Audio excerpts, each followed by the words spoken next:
A few years ago, my friend got his first credit card And honestly, he was excited. because to him, that tiny plastic card felt like success. At first, everything seemed amazing. He bought a brand new phone.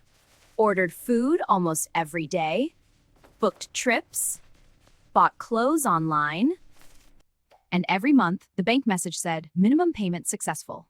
So he thought everything was perfectly fine. But one night, he finally checked the total amount he owed. And he froze. Because without realizing it, he had fallen into the credit card trap. And today, I'll explain exactly how this trap works, in the simplest way possible. Credit cards are designed to feel easy. You don't see physical money leaving your hand. You just tap, swipe, or click, and psychologically, that changes everything. When people spend cash, they feel the pain immediately. But with credit cards, that feeling disappears. So naturally, people spend more. That's why my friend started buying things he normally wouldn't buy. Not because he was irresponsible, but because spending felt painless. Now here's where the real danger begins. Let's say you spend $100,000. At the end of the month, the bank doesn't force you to pay the full amount.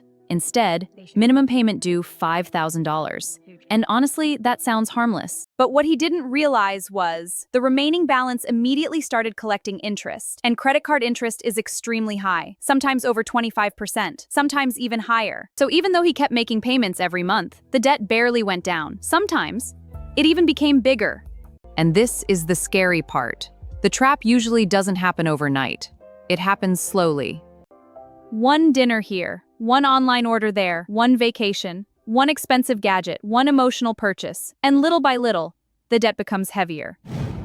Until eventually, most of your salary starts disappearing into payments. Not savings, not investments, not your future, just debt. And this is exactly how banks make billions. Think about it. If millions of people carry balances every month, and all of them pay high interest, that becomes massive profit. That's why credit cards constantly offer rewards. Cashback, travel points, discounts, airport lounge access. Everything is designed to encourage spending. Because the more you spend, the more likely you are to carry debt. And once interest starts, the bank wins. But honestly, the worst part isn't even the money. It's the stress. It's checking your phone late at night, wondering how you're going to pay everything. It's pretending everything is okay, while secretly feeling trapped. And many people fall into this emotionally. They feel sad, so they shop. They feel stressed, so they buy something to feel better.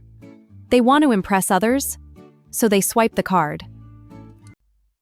And social media makes this even worse.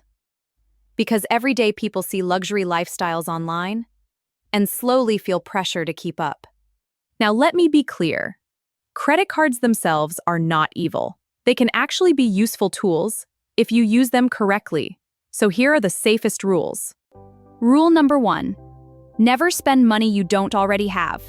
Rule number 2, always pay the full balance every month, not the minimum payment. Rule number 3, never use credit cards to impress other people. And rule number 4, treat your credit card like cash, not free money. My friend eventually paid off his debt, but it took years. And afterward, he told me something interesting. He said, the worst part wasn't losing money, it was losing peace of mind.